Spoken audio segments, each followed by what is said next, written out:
We journey through the Gospel according to Luke. This is one of the more well-known accounts.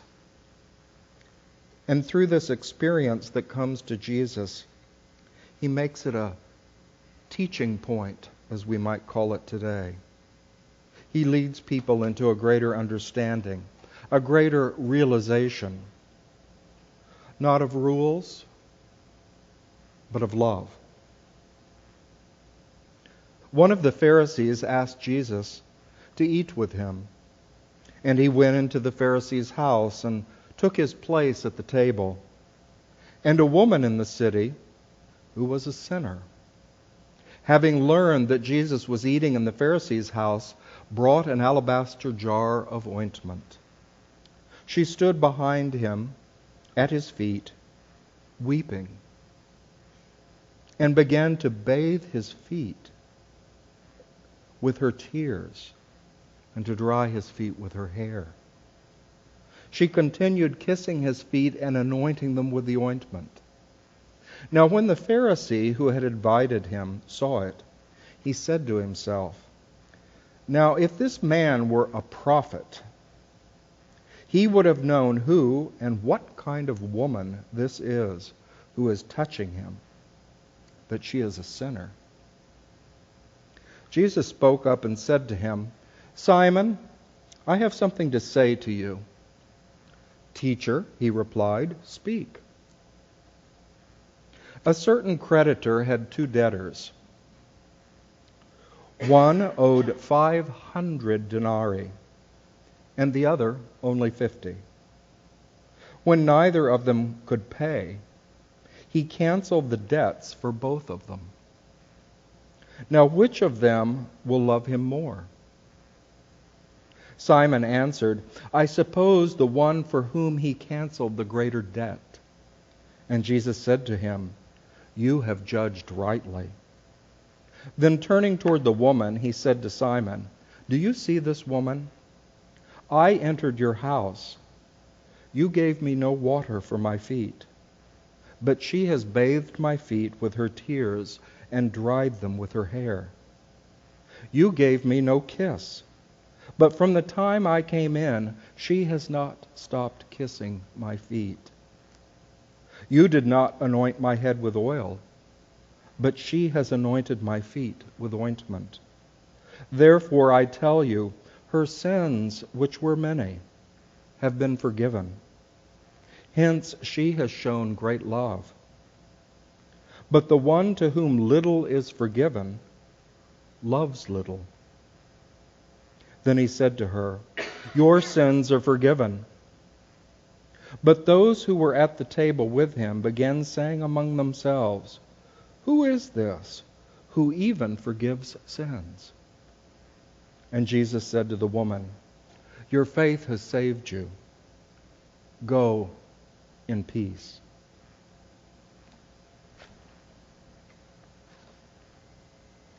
My lesson today I've entitled, by a cliche, you may have often heard it on television, by a certain advertiser, coming to us from the customs and the phrases of speech of Australia. No rules, just right. No rules, just right. Already this morning, we've had an indication of this theme.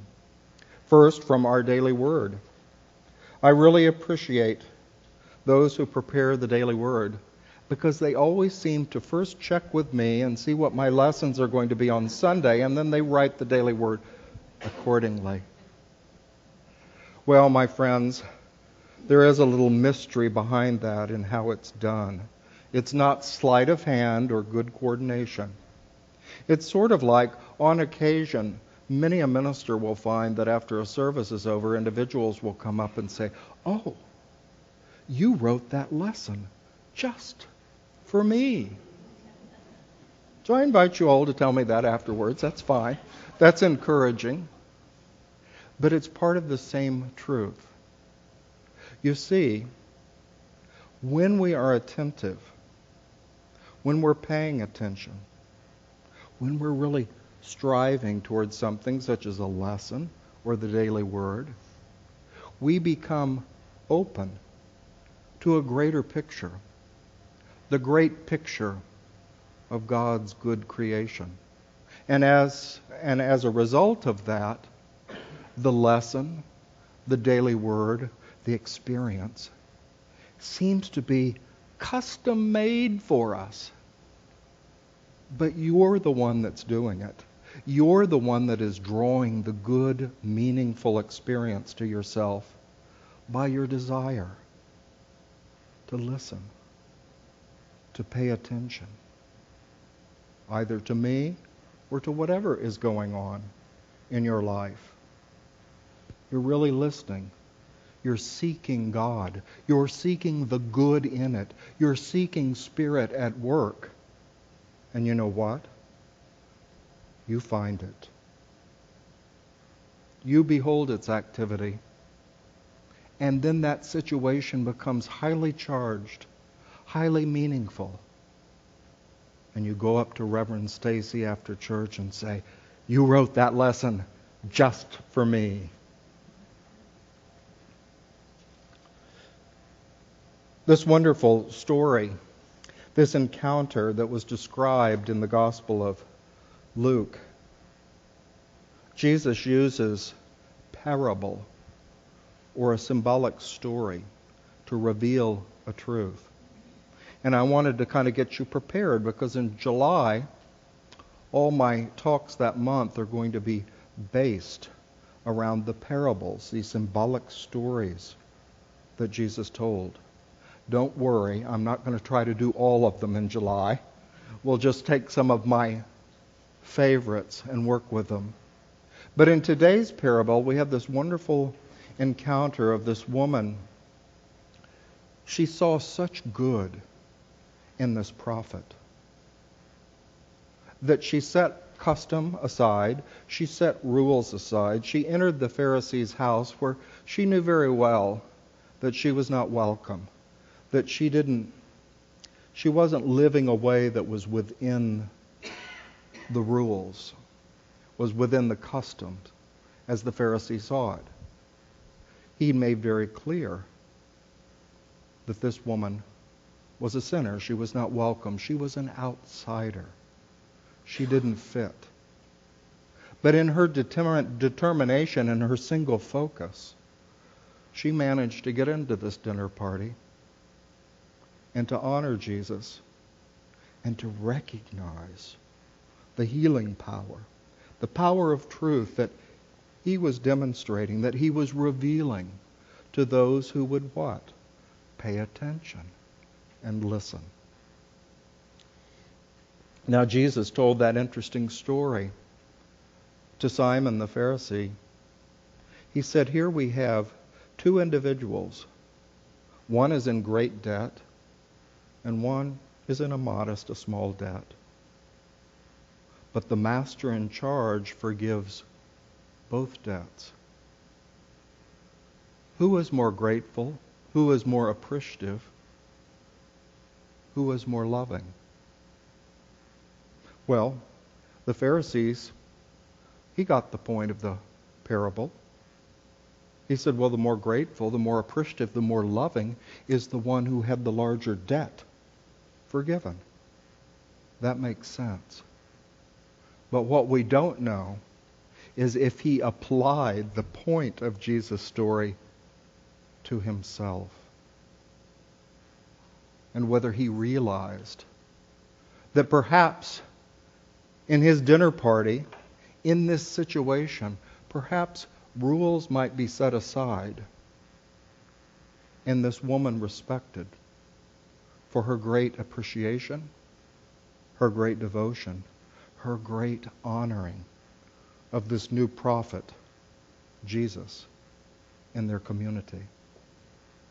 So we do have times for rules, for regulations, for customs, for etiquette. These are all good things that we apply in our daily community living in our society with one another to help things go a little more smoothly, kind of a mutual agreement. I grew up at a time when many rules were being set aside. My elder late brother was quite a free thinker. In college in the late 60s, do we remember what that was like? Many rules were set aside. I'll never forget when he came home from California, from Stanford University the first time, and he had left home after graduating high school, where he was required to wear a suit and tie every day and be perfectly groomed for high school. And he left and came home with hair down to here and a big beard. Quite a shock, especially for my father. My mother had more of that open heart. This is my son. My father was a little thrown off by the appearance. I remember being a child, I couldn't understand what the upset was about. Well, sure, he looked different, but what's the big deal? And so when there was that uncomfortable feeling going around the family, I, as a little kid, perked up and I said, well, I don't see what's wrong. Abraham Lincoln had a big beard and long hair. I don't know that my point or my parable was that well received in the situation. But rules were being cast aside or broken. And then an interesting thing in our society, many of the children that grew up with parents of the generation like my brother were often not taught etiquette and customs as had long been taught. And then when they became adults and started looking for that good professional job, all of a sudden they realized at corporate dinner parties and in work situations that maybe they weren't prepared. They didn't know the rule, or they didn't know the rules and the etiquette that kind of grease the wheels of society. And they say there was a great growth in classes for young adults in etiquette and social customs. They were desiring again to know. So in my lesson today, my implication is not that all rules or mutual agreements within a society or community are negative, but sometimes we get so fixed to the rule, we aren't able to be fully heart present to the situation. And such was the example of our story from the gospel. The Pharisee just couldn't get it. He could not behold the love and the wonder and the appreciation of this woman. All he knew was how society defined her. She was one of those. Not exactly who you would want at your dinner party. And furthermore, Jesus, as a teacher, as a prophet, should know that. He should know what kind of person she was. But that was not the message that Jesus came to give to the people. It was a message of uplift that recognized each individual as God's creation. Now, that doesn't mean that we don't have our preferences of how we agree to get along with certain arrangements and certain rules and certain agreements. But we must always be ready, be vigilant for the heart to lead the way. Or, as Daily Word described it, to realize that love is always at the helm, steering divine order, perfect relationship, perfect activity among us. Love leads the way.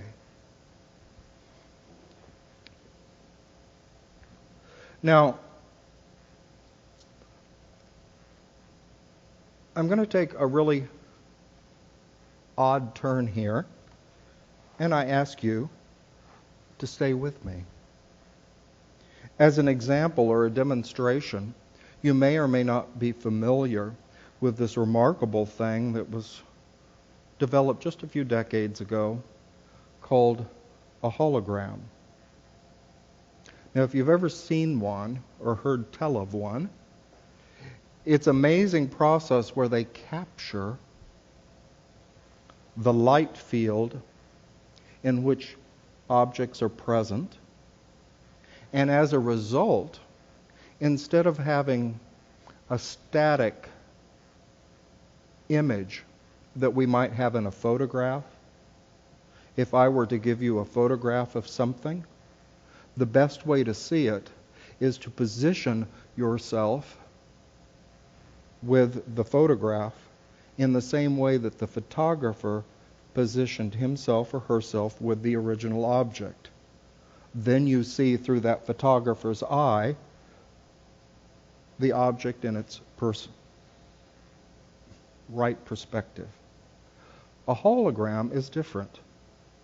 It seems to capture the object in 3 dimensions so that I can actually move around the holographic image and see its 3-dimensional quality from different perspectives.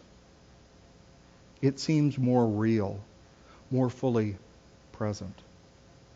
But there's another bit of magic in it. If I were to take this photograph, say I had of Bob,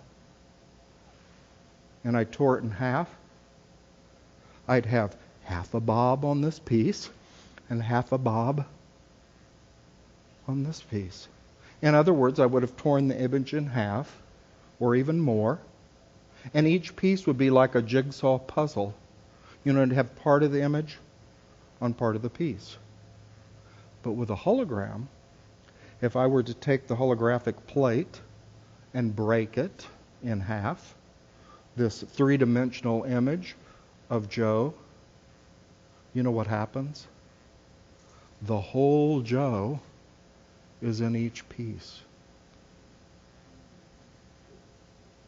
Now that's magic. And don't ask me to explain. That's just the way it is. Well, when I was preparing for ministerial school, I was taking a Unity class at Unity Village from the late minister Nancy Clark. And she put forth that holographic image as a metaphor or an example of the Christ within us. If we break it into pieces, the whole image and likeness, the whole Christ truth is in each part, perhaps as it is in each one of us. There's not just a distorted piece of good in you.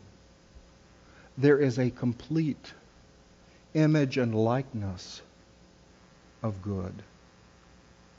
What Charles Fillmore called God's perfect idea of man, of the human being, is this ideal. So we learn from this example. Now I'm going to return to rules and to the quality of love. Fixed rules are not a bad thing. It's just that they're like that photograph. They have a fixed perspective. They're only looking at Bob. Whereas the hologram is a greater image. It's that divine image and likeness in my description of Joe, where we see her complete 3-dimensional truth as we're willing to move around the object and see the allness of it. And if we were clumsy and slipped and we broke the holographic plate into 20 pieces, there would be the perfect idea of Joe in each one of those fragments, just as there is of that divine truth in each one of us. Now, right action, love, or that old-fashioned word that's kind of gotten a bad rap, righteousness. Some of us think of righteousness as a holier-than-thou attitude. Unity used to like to break words apart, and one Unity teacher took righteousness and broke it into right useness, or the Buddhist term of right action. It's the loving way. It's the way that promotes divine order. That is to be one of righteous action. Action that speaks and acts from love. Now, one example of that might be, as you came into the sanctuary this morning, you may or may not have noticed, depends on how attentive you were, to our little sign outside the sanctuary that says, "No food or drink in the sanctuary, please." Well, we might call that a rule. I had a friend once that said in Unity, we don't recognize the 10 commandments, we only recognize the 10 suggestions. In other words, we're not bound by rules, but rules indicate something. So when we see a rule such as that, no food or drink in the sanctuary, we can say, well, that sounds like a good idea. Or, no, I don't like that. That restricts me and my freedom. That's the trouble with rules. It's how the individual receives them or takes them. But in a higher, more complete picture, the heart looks through the rule to its intention. So what might be the intention behind a rule such as that? Well, perhaps it's to establish cleanliness in this sanctuary so that this space can be reserved as a place for worship, for focus upon the process of coming together and acknowledging God. And sometimes that works a little better if one's not holding a plate of cheesecake or something during the worship service. It's not to restrict you. In truth, it's to free you to be fully present to the process of worship in this sanctuary. There's a custom, again, in Buddhism, generally called mindfulness, many ways to practice it. But some people practice mindfulness in the preparation and consuming of a meal. Preferably a simple meal so that we can get our heads around it. You know, if you look at some of the meals they fix on the Food Network, or maybe Martha Stewart makes, I sometimes try her recipes, they can get so complicated that you can't quite figure out what's all involved in bringing them about. So with a simple meal, a person practicing mindfulness can focus upon the preparation, upon fully appreciating the meal, eating it slowly and with care to fully realize the blessing of that nourishment that you're taking in. But that's something you have to choose to practice. When I lived in Switzerland in 2012, 2013, one of the first things we learned is, just like the Swiss love the precision of making watches and all forms of mechanical engineering, they also love rules. There's a rule for everything. Will you take a free-thinking, wild American like me and put me into that environment? And some of those rules become rather restrictive to the point of making one irritable. Well, I don't. That is when the heart needs to listen for that intention behind that rule or that custom. And I did bump my symbolic head into many rules and had to learn a different way of seeing things. An example is many of us from the American culture will go into an environment and we like to chit-chat, don't we? And we like to kind of know about each other's business. What's going on there? What's happening there? How are you and your spouse getting along? Many different questions as a way to express concern and interest. But in this other culture, I learned through many an accident that such questions are considered probing, indecent, invading one's privacy. I even had a friend who mentioned to someone that called her on the telephone, she said, "Oh, I almost didn't get to the phone. I'm cleaning house." And the person said, "I don't need to know that." In other words, that was too personal to reveal that you were cleaning your bathroom. No, there was a whole different way of relating.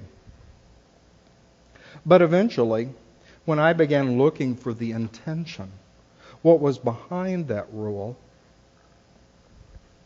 I began to see a greater picture. Often the rules were a matter of respect. Remember the Swiss watch? They're really, really, really bummed out if you aren't prompt. Now, it's not so much about the time, is that they considered being prompt and on time is a way of showing respect to the individual who is waiting for you. So if you wish to be respectful, you show up on time. So no rules, just right. We have an opportunity because we live in a world and a society of many agreements. Whether you call them rules or laws or etiquette, whatever term you use, you have the opportunity to look for the greater truth, to look for the spiritual principle behind those rules and those agreements. And just like that hologram, you will get a bigger, fuller picture of the person in which you are interacting with.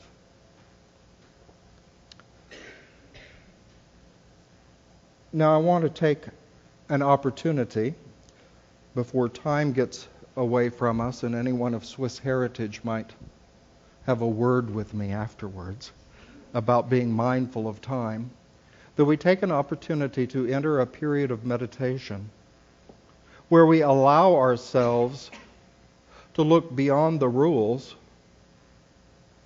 to what is just right, to what is the essential truth. This is not just about agreements. This, of course, extends as well to how we behold one another. We don't quite call them rules, but we might call them categories or pigeonholes in which we place one another. And sometimes we cannot fully appreciate, as the woman did in the scripture, an individual because he or she is a or he or she is a or he or she votes for and we're missing the full picture. Ultimately, the ideal the Christ of that individual, because we're too focused on these smaller elements. So I invite you to turn your attention within.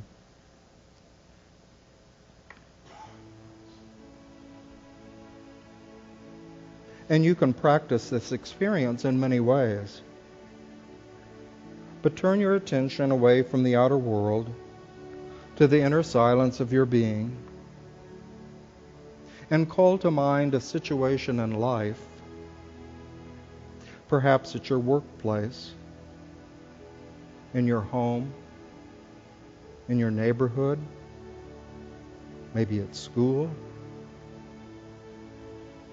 Maybe you want to recall something way back from your childhood where you struggled with a rule. A rule that caught your attention and seemed as an obstacle to your higher good. An obstacle to where you wanted to go. You don't understand why it was necessary, why you had to encounter that, why that teacher, that parent, that boss or supervisor demanded a certain activity, a certain way of doing things from you. Now, this is not complicated. If in a place of peace you have called this experience before your mind's eye, reliving it within, we have the wonderful blessing of immediate access to the Spirit of truth, to that higher ideal within us. And we have the God-given privilege of calling that ideal into action.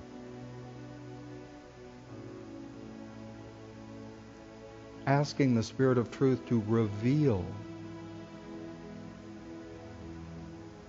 perhaps even like one of Jesus' parables, to reveal in that inner experience we are recalling, and to lead us to a higher truth, to be able to see behind what seemed as a restrictive rule or framework to the intention behind it.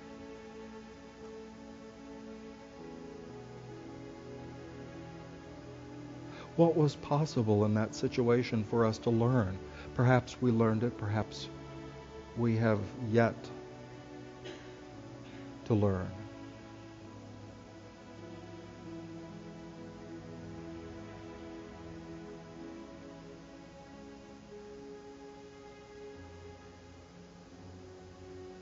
The purpose of reflecting upon this in a time of meditation and silence is so that the gentleness of the love of the heart can come forward.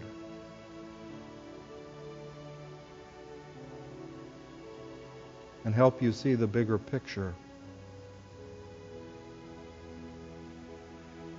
To help you find the good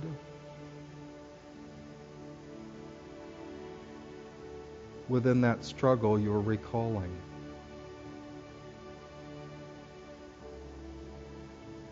So we'll rest for a moment in the silence and let Spirit's instruction, let Spirit's revelation come forth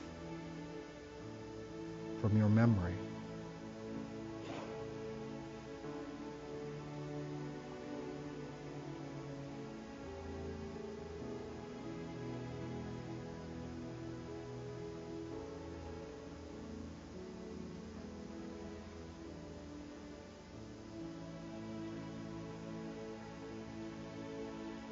Ever-present Christ, way shower of life and truth, we give thanks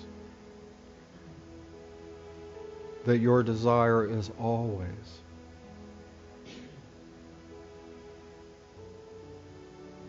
to lead us into a realization of good, of God, of what empowers and elevates us in any given demonstration in life, in any experience, both struggle and joy.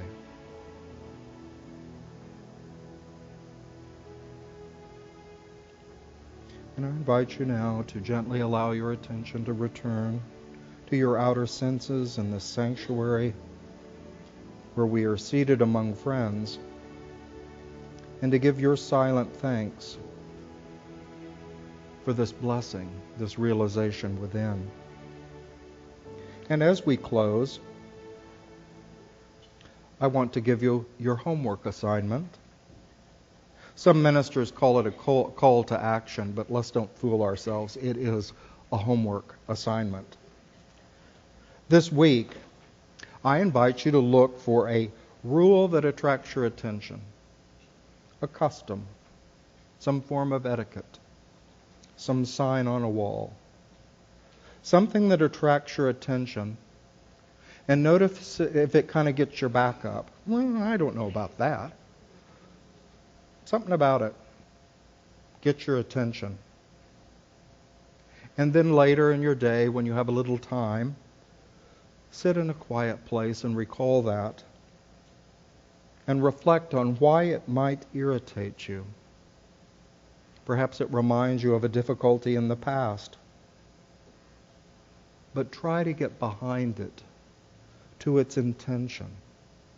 What might it possibly be trying to teach you or even help you along your way to make things go a little more smoothly?